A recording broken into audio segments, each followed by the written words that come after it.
మన ప్రభు అయిన యేసుక్రీస్తు నామములో క్రొత్త సంవత్సర శుభాకాంక్షలు మీకు తెలియజేస్తున్నాను. ఈ 2024 సంవత్సరంలో మీ జీవితము ఎలా కొనసాగుతూ ఉన్నది? చాలామంది క్రొత్త సంవత్సరం నిర్ణయాలు మనం తీసుకుంటాం. కానీ 1-2 రోజులు, ఒక వారం అయ్యేసరికి మనము మరలా బ్యాక్ టు నార్మల్ అయిపోయి ఆ నిర్ణయాలు మర్చిపోతాం. కొంతమంది ఏం చెప్తున్నారంటే, జనవరి 1 నుండి 8వ తేదీ వరకు మీరు ఏదో ఉదయాన్నే వాక్కి వెళ్ళొద్దు, లేకపోతే జిమ్కి వెళ్ళి కొంచెం ఫిట్గా ఉండాలనుకుంటారు చూడండి, మీరు జిమ్కి వెళ్ళొద్దు, ఎందుకంటే చాలా రష్గా ఉంటుందంటండి మొదటి వారం. తర్వాత నుండి ఇంక వాళ్ళు చాలామంది వెనక్కి వెళ్ళిపోతారు, వారి పాత జీవితానికి వెళ్ళిపోతారు, అప్పుడు మీరు వెళ్ళాలి అని చెప్తున్నారు. కానీ మన క్రైస్తవ జీవితము ఏదో ప్రారంభంలోనే ఆ జోరు, ఆ హుషారు మాత్రమే కాకుండా ప్రారంభము నుండి అంతం వరకు ఉండాలని దేవుడు ఆశపడుతున్నారు. ఎలాగుండాలి? దేవుని వాక్యం మనకి హెచ్చరికలు చేస్తుంది.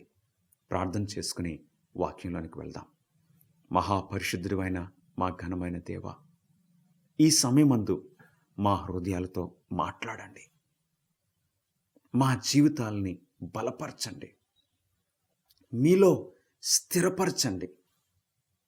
మీ కొరకు బలమైన సాక్షులుగా మేము జీవించినట్లు ప్రభా, మా జీవితాల్ని ప్రతిదినము దర్శించమని యేసుక్రీస్తు నామములో అడిగి వేడుకొంచున్నాం తండ్రి, ఆమేన్. 2024 సంవత్సరం చక్కగా ప్రారంభమైంది. ఇప్పుడు మనము 3వ రోజున ఉన్నాము. కానీ క్రొత్తదనము ఏంటి? జ్ఞాని అనే సొలొమోన్ మహారాజు ప్రసంగి గ్రంథము 1వ అధ్యాయము 9-10 వచనాల్లో ఏమంటున్నారో తెలుసా? మునుపు ఉండినదే ఇక ఉండబోవున్నది, మునుపు జరిగినదే ఇక జరగబోవున్నది, సూర్యుని క్రింద నూతనమైనది ఏదియూ లేదు. ఏమి క్రొత్తది లేదు. Nothing is new under the sun అని సొలొమోన్ మహారాజు అంటున్నాడు. ఈ ఫిలాసఫీ అంటే అంతా ఇంతకు ముందు ఉన్నదే మళ్ళీ జరగబోతుంది. ఈ ఫిలాసఫీ కొంచెం డేంజరస్ ఫిలాసఫీ. దీన్ని ఏమంటున్నారంటే సైక్లిక్ ఫిలాసఫీ. సైక్లిక్ ఫిలాసఫీ అంటే ఒక సైకిల్ లాగా, దానికి ఒక ప్రారంభం, ఇంకా మళ్ళీ అలాగ చక్రంలా తిరుగుతుంది, మళ్ళీ అక్కడికే వస్తుంది. ఎక్కడ ప్రారంభమయ్యో మళ్ళీ అక్కడికే, ఒక చక్రం లాగా, కాలచక్రం అంటారు. ఇది గ్రీక్ ఫిలాసఫీ, మన ఇండియన్ ఫిలాసఫీ. యాక్చువల్గా లోకంలో ఉన్న పద్ధతులన్నీ ఇలాగే ఉంటాయి.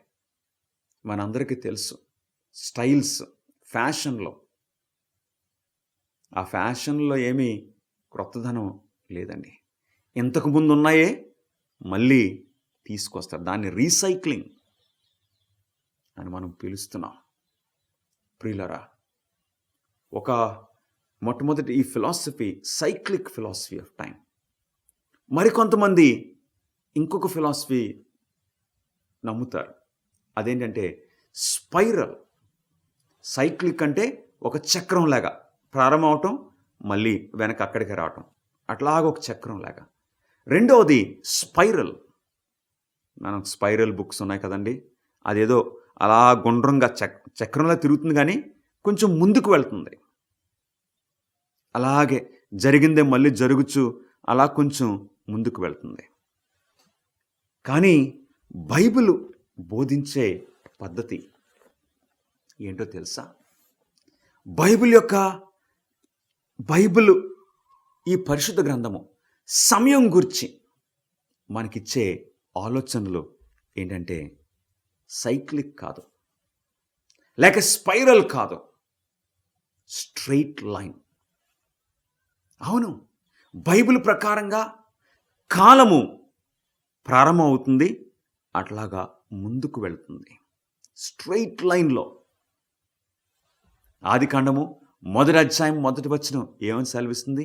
ఇన్ ద బిగినింగ్, ఆదియందు దేవుడు భూమి ఆకాశములను సృజించెను.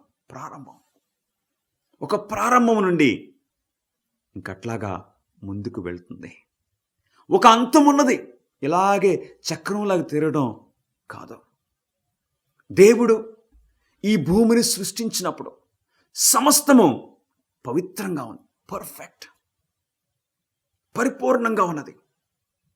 చక్కగా ఆదాము అవ్వలు ఏదైనా తోటల్లో, ఆ జంతువులు, ప్రేమ వాతావరణం. ఏ జంతువు మరొక జంతువును హాని చేయటం కానీ, ఒక ఆకు వాడిపోవటం కానీ, పాపము రాకముందు పర్ఫెక్షన్. కానీ ఏం జరిగింది? పాపము ప్రవేశించింది. ఆదమవ్వలు పాపంలో పడిపోయారు. ఇక కాలము ముందుకు వెళ్తుంది, ఒక స్ట్రైట్ లైన్లో ముందుకు వెళ్తుంది. ముందుకు వెళ్తూ ఈ కాలములో ప్రభువైన యేసుక్రీస్తు వారు ఒక టైంలో ఆయన జన్మించారు, ఈ భూమి మీద జన్మించారు. 33.5 సంవత్సరాలు ఈ భూమి మీద జీవించారు. సిలువపై తన ప్రాణాన్ని అర్పించారు. Can you see the straight line? సిలువేయబడ్డారు, సమాధి చేయబడ్డారు, పునరుద్ధానులు అయ్యారు, ఆయన పరలోకానికి ఆరోహణమయ్యారు. ఇప్పుడు మన కొరకు పరలోకపు దేవాలయంలో నీ కొరకు నా కొరకు తండ్రి కుడిపార్శ్వమున విజ్ఞాపన చేస్తున్నారు. ముందుకు వెళ్తుంది. అప్పుడు ప్రభువైన యేసుక్రీస్తు వారు రెండవసారి వచ్చి మనల్ని పరలోకానికి తీసుకువెళ్తారు. అటు తర్వాత ఈ భూమిని ఇక యేసుక్రీస్తు వారిచ్చే ఆ రక్షణను తృణీకరించిన వారందరినీ కూడా ఆయన అగ్నితో కాల్చివేస్తారు. ఈ పాప పరిస్థితులకి అంతం పెడతారు. మరలా పర్ఫెక్షన్ అగైన్. ప్రారంభంలో ఉన్న ఆ పరిపూర్ణత మరలా ఎండింగ్లో వస్తుంది. ఇంకా అక్కడి నుండి ఒక స్ట్రైట్ లైన్లో ఆ పరిపూర్ణమైన వాతావరణంలో మానవులు జీవిస్తారు. ఒక స్ట్రైట్ లైన్. గమనిస్తున్నారా? మత్తయి సువార్త 13వ అధ్యాయంలో, మత్తయి సువార్త 13వ అధ్యాయము దేవుని వాక్యం సెలవిస్తుంది, 39వ వచనము. పాపము ఎలా ప్రవేశించింది? వాటిని విత్తిన శత్రువు అపవాది. కోత యుగ సమాప్తి. కోత కోయువారు దేవదూతలు. మత్తయి సువార్త 13వ అధ్యాయము 40వ వచనము. గురుగులు ఎలాగు కూర్చబడి అగ్నిలో కాల్చివేయబడునో అలాగే యుగ సమాప్తి యందు జరుగును. ఎప్పుడు?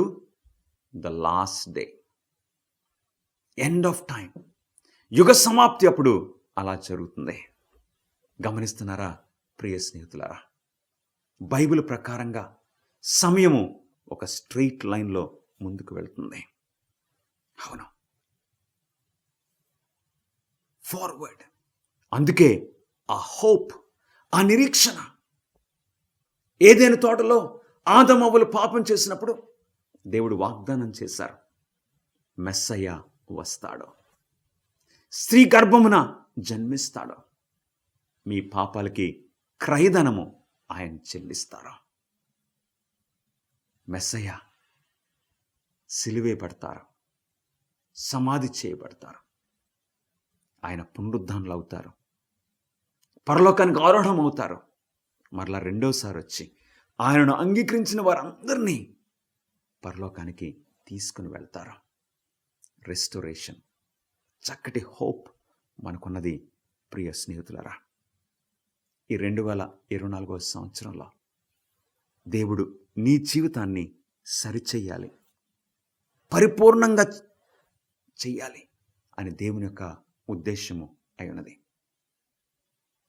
కానీ నీవు నేను అంటూ ఉండొచ్చు, అయ్యో నా జీవితము వృధా చేసేసాను, దేవుడిచ్చిన తలాంతులను దుర్వినియోగం చేసేసాను.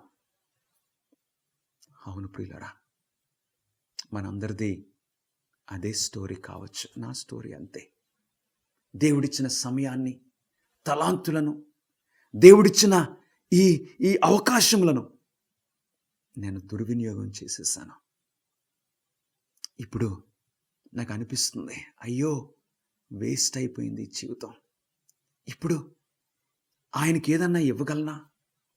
దేవునికి ఏదన్నా ఇవ్వాలనుకుంటే అంతా బ్రోకెన్గానే ఉన్నది నా జీవితం. ఒక రోజున ఒక తల్లి తన కుమారుడు గురించి ఆలోచిస్తుంది. కుమారుడు మిలిటరీలో పనిచేస్తున్నాడు. ఆలోచిస్తున్న ఆ టైంలో ఒక ఫోన్ వచ్చింది. ఎవరు ఫోన్ అనుకుంటే ఆమె సంతోషానికి తన కుమారుడి దగ్గరుండి ఫోన్ వచ్చింది. అమ్మా, నేను ఇంటికి వస్తున్నాను అన్నాడు. అది అమ్మకు హ్యాపీయెస్ట్ న్యూస్. చాలా సంతోషపడిపోయింది, ఉప్పొంగిపోయింది. ఇంకొక మాటలో చెప్పాలంటే ఎగిరి గంతేసింది. కుమారుడా, ఇంటికి వస్తున్నావా? నీకు కావాల్సినవి నేను వండి పెడతాను అన్నది. ఎప్పుడు వస్తున్నావు? అమ్మా, వస్తున్నాను, కానీ ఏంటో తెలుసా అమ్మా, నాతో పాటు నా స్నేహితుడిని కూడా తీసుకురావాలని ఉందమ్మా అన్నాడు. పర్వాలేదు, ఖచ్చితంగా తీసుకునిరా, మీ ఇద్దరికి నేను చక్కగా వండి పెడతాను అన్నదమ్మా. ఎప్పుడు వస్తున్నారు బాబు? అమ్మా, వస్తున్నాము, కానీ నా స్నేహితునికి కాళ్ళు లేవమ్మా. పర్వాలేదు, తీసుకునిరా, నేను చూసుకుంటాను, తీసుకురా, మీరిద్దరూ త్వరగా వచ్చేసేయండి. ఎప్పుడు వస్తున్నారు? అమ్మా, వస్తున్నాము. అమ్మా, నా స్నేహితునికి కాళ్ళే కదమ్మా, చేతులు కూడా లేవమ్మా అన్నాడు కుమారుడు. కొంచెం అమ్మ సైలెంట్ అయ్యింది. అవతల ప్రక్కన ఫోన్ కట్ అయిపోయింది. అమ్మ మరలా వెనక్కి చేసింది, ఆన్సర్ రాలేదు. మరుసటి రోజున ఇంటి పక్కన్న ఒక ఆయన ఉదయాన్నే న్యూస్ పేపర్ తీసుకుని వచ్చి తలుపు కొట్టి అమ్మకి చూపించాడు. ఇందులో ఉన్న ఈ ఫోటో మీరు గుర్తుపట్టగలరా అని చెప్పాడు. అడిగేసరికి అమ్మ ఆ ఫోటో చూసి ఆశ్చర్యపోయింది. ఆ న్యూస్ చదివింది తన సొంత కుమారుడు గురించి. ఆత్మహత్య చేసుకుంటానికి ప్రయత్నం చేశాడు. కానీ దేవుని కృప వలన ఆత్మహత్య ప్రయత్నము పరిపూర్ణం కాకముందే ఎవరో రక్షించారు, సహాయం చేశారు, ప్రాణము దక్కింది. హాస్పిటల్లో ఉన్నాడని ఆ న్యూస్ పేపర్లో ఉన్నది. ఏ హాస్పిటల్ అని అమ్మ వెంటనే వెతికి ఆ హాస్పిటల్కి స్ట్రైట్గా వెళ్ళింది. వెళ్ళి ఆ హాస్పిటల్ బెడ్ మీద చూసిన సంఘటన అమ్మను కదిలించేసింది. తన సొంత కుమారుణ్ణి చూసింది ఆ మంచం మీద. తన సొంత కుమారుడికి 2 కాళ్ళు లేవు, 2 చేతులు లేవు. అమ్మను చూశాడు. బాబు, నాకెందుకు చెప్పలేదు నువ్వు? నీ స్నేహితుడికి కాళ్ళు లేవన్నావు, చేతులు లేవన్నావు. వచ్చేసాయి, ఇంటికి వెళ్ళిపోదాం, ఇంటికి వెళ్ళిపోదాం, వచ్చేసాయి, నేను చూసుకుంటాను, నాకు మిగిలిందే చాలు, మనం వెళ్ళిపోదాం, నేను ఇంటికి తీసుకెళ్ళిపోతాను, నీలో మిగిలిందే నేను తీసుకుంటాను, నేను జాగ్రత్తగా చూసుకుంటాను. ఆ తల్లి ఆ కాళ్ళు చేతులు యుద్ధంలో పోగొట్టుకున్న ఆ కుమారుణ్ణి ఇంటికి తీసుకువెళ్ళి ఇక అన్నీ చూసుకున్నది. తల్లి అన్న మాటలో నాకు మిగిలిందే చాలు, వెళ్ళిపోదాం, ఇంటికి వెళ్ళిపోదాం, నాకు ఇచ్చేసాయి, ఆ మిగిలిందే తీసుకుంటాను నేను. ఆ మిగిలిన దాంతోటే నేను తృప్తి చెందుతాను. ఈ రాత్రి తల్లులను చేసిన దేవాతి దేవుడు అదే మాట అంటున్నారు. నా కుమారుడా, నా కుమార్తె, నీ జీవితంలో మిగిలిందే నాకు చాలా. ఈరోజు సమయాన్ని వృధా చేశామని, తప్పుడు నిర్ణయాలు తీసుకున్నానని, చెడు వ్యసనాలకి నేను బానిస అయిపోయాను అని నువ్వు దుఃఖపడుతుంటే, బాధపడుతుంటే, వాటిని విడిచిపెట్టుకోవాలని ఆశపడుతున్నాను, కానీ నేను ఆ వ్యసనాలను విడిచిపెట్టుకోలేకపోతున్నానని నీవు నిరాశపడుతుంటే, మన ప్రభు, మన రక్షకుడని యేసుక్రీస్తు వారు అంటున్నారు, ఆ మిగిలిందే నేను తీసుకుంటాను. ఆ మిగిలిన దాన్నే నేను మరలా సరిచేస్తాను. నా చేతుల్లో పెట్టు. కమ్, మనం క్రొత్త ప్రారంభం చేసుకుందాము అని ప్రభువు నిన్ను నన్ను పిలుస్తున్నారు. ప్రియ సహోదరుడా, సహోదరి, నీ జీవితంలో 2023 సంవత్సరం ఎలా గడిచిందో నాకు తెలీదు.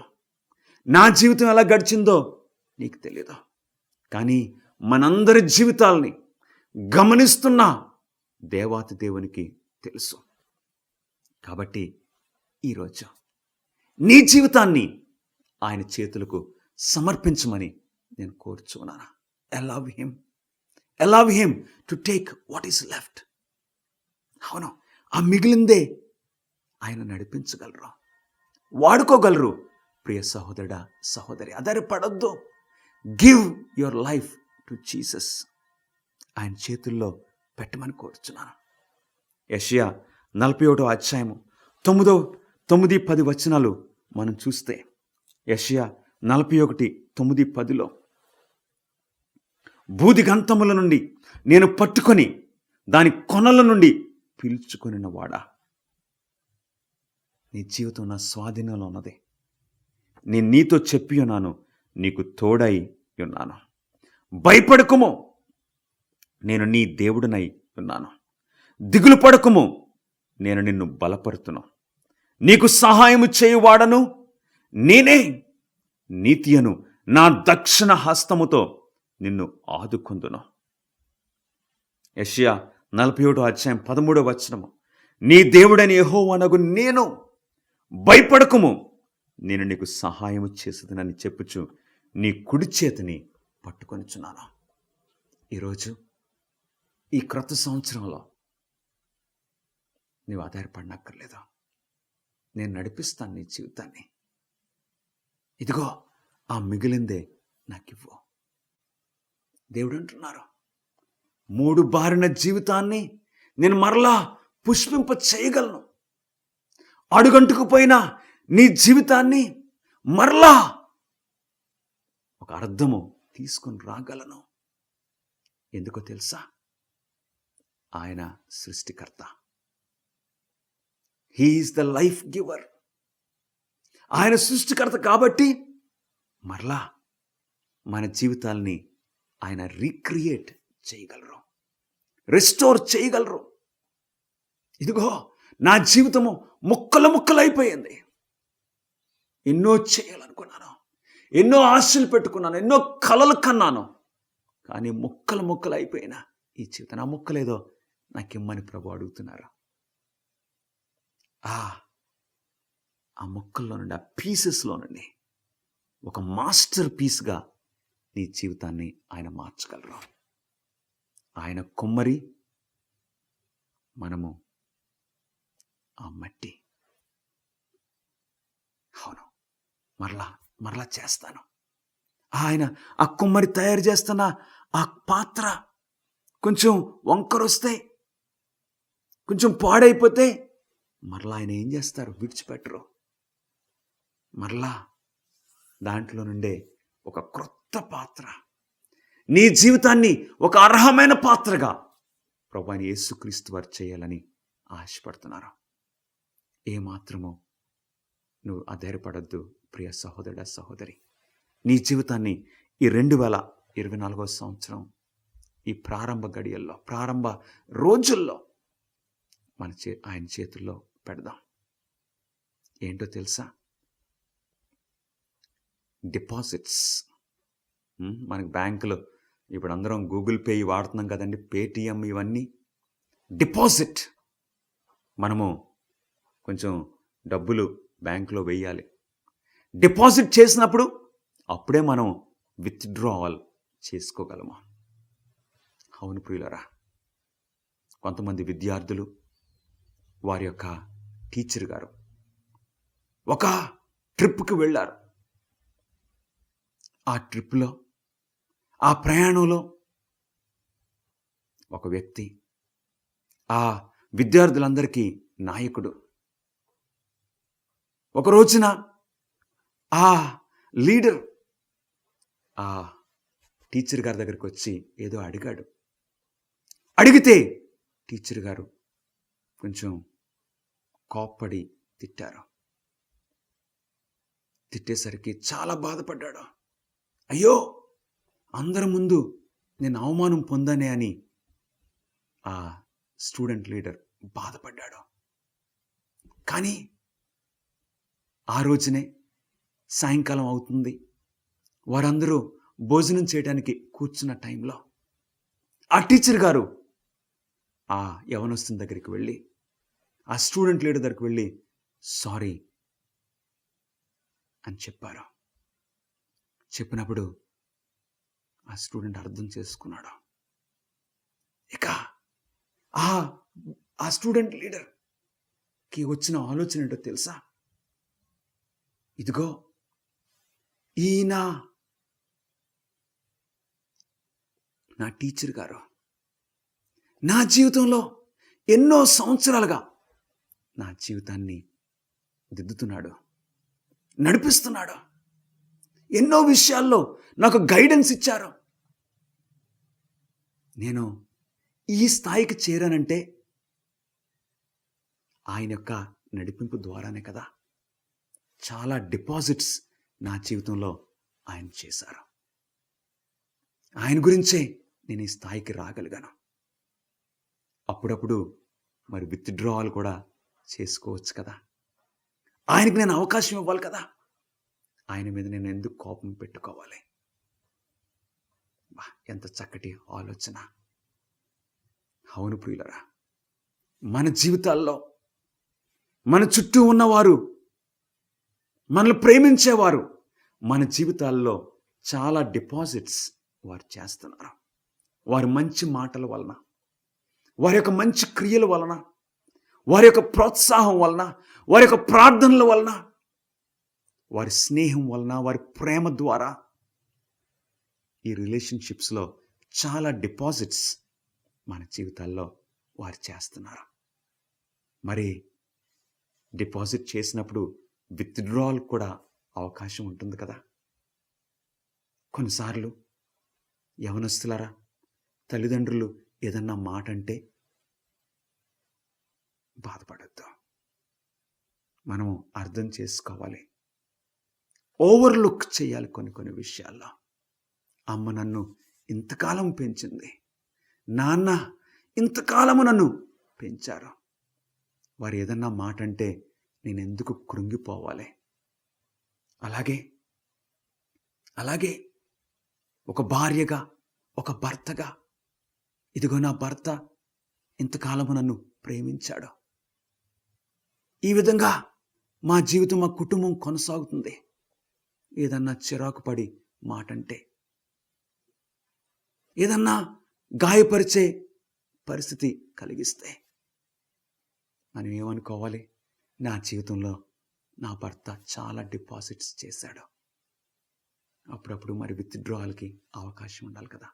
అలాగే భర్తలు కూడా, నా భార్య ప్రతిరోజు అన్నం వండి పెడుతుంది, నిజంగా ప్రేమ చూపిస్తుంది, ఆ డిపాజిట్స్ నేను ఆనందిస్తున్నాను. ఇదిగో ఒక రోజున వండలేకపోయినా, లేక ఏదన్నా కొంచెం చిరాకు పడి ఏదన్నా మాట అన్నా భర్తగా నీవు భరించాలి. మనం ఓవర్లుక్ చేయాలి. ఎందుకంటే మన చుట్టూ ఉన్న మన నాయకులేంటి, మన కలీగ్స్ ఏంటి, మన ఫ్రెండ్స్ ఏంటి, కోపం పెట్టుకోవడానికి వీల్లేదు. ఈ క్రొత్త సంవత్సరంలో ఎవరన్నా నిన్ను గాయపరిచినట్లయితే వారిని మనము ప్రేమతో క్షమించుకొని మరలా ఆ రిలేషన్షిప్ని రెస్టోర్ చేసుకోవాలి. అర్థమవుతుందా ప్రియ స్నేహితులారా? ఈ క్రొత్త సంవత్సరంలో మనం ఎవరితోటి శత్రుత్వం ఉండకూడదు. అవును, మన జీవితాలు చక్కగా సాధారణమైన జీవితం, మన హైఫై అలాంటి లైఫ్ వద్దు మనకి. ఎవరో చూస్తారని, ఎవరో గురించి కాదు. ఒక సాధారణమైన జీవితం, సింపుల్ లైఫ్, క్రీస్తు కొరకు జీవిస్తూ ఉండటం మన గోల్గా చేసుకుంటున్నాం ప్రియులారా. సామెతలు 3వ అధ్యాయంలో దేవుని వాక్యము ఈ విధంగా సెలవిస్తుంది. సామెతలు గ్రంథము 3వ అధ్యాయంలో నీ ప్రవర్తన, నీ విషయాలన్నిటిలో దేవునికి సమర్పించుకో అని జ్ఞాని తెలియచేస్తున్నాడు. సామెతలు 3వ అధ్యాయము 5వ వచనము, నీ స్వబుద్ధిని ఆధారం చేసుకొనక నీ పూర్ణ హృదయముతో యెహోవా యందు నమ్మకయించుము. నీ ప్రవర్తన అంతటి యందు ఆయన అధికారమునకు ఒప్పుకొనుము. అప్పుడు ఆయన నీ త్రోవలను సరళము చేయును. నీ జీవితాన్ని నడిపించడానికి మన ప్రభువు సిద్ధంగా ఉన్నారు ప్రియులరా. నీ జీవితాన్ని నడిపిస్తారు, కాపాడతారు. నీవేమాత్రం కూడా ఆధారపడనక్కర్లేదు. 1820వ సంవత్సరంలో ఒక ఓడలో పీటర్ రిచ్లీ అనే ఆయన ఇంగ్లాండ్ దేశం నుండి ఆస్ట్రేలియా వెళ్తున్నాడు. చాలా విచిత్రమైన సందర్భాలు ఆయనకి ఎదురైనవి. ప్రయాణం చేస్తున్న ఓడ మునిగిపోయింది, సముద్రంలో పడ్డాడు.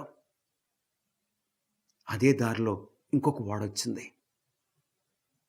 బ్రతుకున్న వారిని ఆ ఓడలో ఎక్కించుకున్నారు. కానీ పరిస్థితులు చాలా విచిత్రంగా ఉన్నాయి. ఏం జరిగిందంటే రెండో ఓడ కూడా మునిగిపోయింది. మూడో ఓడ వచ్చింది, ఎక్కించుకున్నారు. మూడో ఓడ కూడా మునిగిపోయింది. చాలా ఆశ్చర్యం. తర్వాత మరలా సముద్రంలో పడ్డాడు. 4వ ఓడ వచ్చింది, అది కూడా మునిగిపోయింది. చాలా విచిత్రం. 4వ ఓడ నిజంగా ఆ దారిలో వచ్చింది, ఎక్కించుకున్నారు, అది కూడా మునిగిపోయింది. స్ట్రేంజ్ సర్కమ్స్టాన్సెస్ 1820వ సంవత్సరంలో. కానీ 5వ ఓడ వచ్చింది, అది కూడా మునిగిపోయింది. మరలా పీటర్ రిచ్లీ సముద్రంలో పడ్డాడు. చుట్టూ అందరూ కేకలు వేస్తుంటే నిశ్చింతగా ఉన్నాడు. ఎందుకంటే మన పీటర్ రిచ్లీకి ఇప్పుడు భయం లేదు. ఏదో దేవుడు ఇన్నిసార్లు, ఈ 5 సార్లు నేను సముద్రంలో పడ్డాను, దేవుడు కాపాడారు. దేవుడు నా ప్రాణాన్ని కాపాడింది మరలా ముంచటానికి కాదు. నేను ఎందుకు భయపడాలని నిశ్చింతగా సముద్రంలో తేలుతున్నాడు. మిగిలిన వారందరూ చనిపోయారు. ఒక ఓడ వచ్చింది. ఆ ఓడ పేరు ద సిటీ ఆఫ్ లీడ్స్. ఆ ఓడ ఈయన్ని ఎక్కించుకున్నది. ఒక్కడే మిగలటం ఆశ్చర్యపోయారు.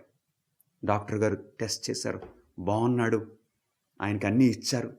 ఇప్పుడు డాక్టర్ గారు అన్నారు, ఒక చిన్న రిక్వెస్ట్, ఈ ఓడలో ఒక ముసలాం ఉన్నది. ఆమె తల నెరిసిపోయింది.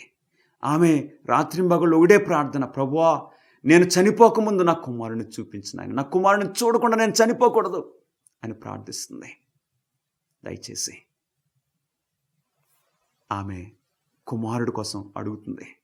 ఆమె చూసి జాలిపడి మేము ఓడలో ఉన్న వాళ్ళందరం కూడా ఆమె కుమారుళ్ళకి నటించాం. కానీ ఆమె ఎవరిని అంగీకరించలేదు. ఇంక నువ్వు ఒక్కడివే ఉన్నావు కాబట్టి ఆమెకు తెలియని వ్యక్తి నువ్వు వచ్చి ఆమె కుమారుడిని నటిస్తావంటే ఖచ్చితంగా చేస్తానన్నాడు. ఆ గదిలోకి వెళ్ళి ముసలామెను చూశాడు, ప్రార్థన విన్నాడు. ఆమె ముఖం చూసి ఏడవడం మొదలుపెట్టాడు. ఈమె నా తల్లి, ఈమె ప్రార్థనల వలన దేవుడు నన్ను ఇన్ని ప్రమాదాలు వచ్చినా చనిపోనివ్వలేదు. She is my lifeline అని సంతోషం, ఆనందం, దుఃఖం ఉప్పొంగిపోయింది.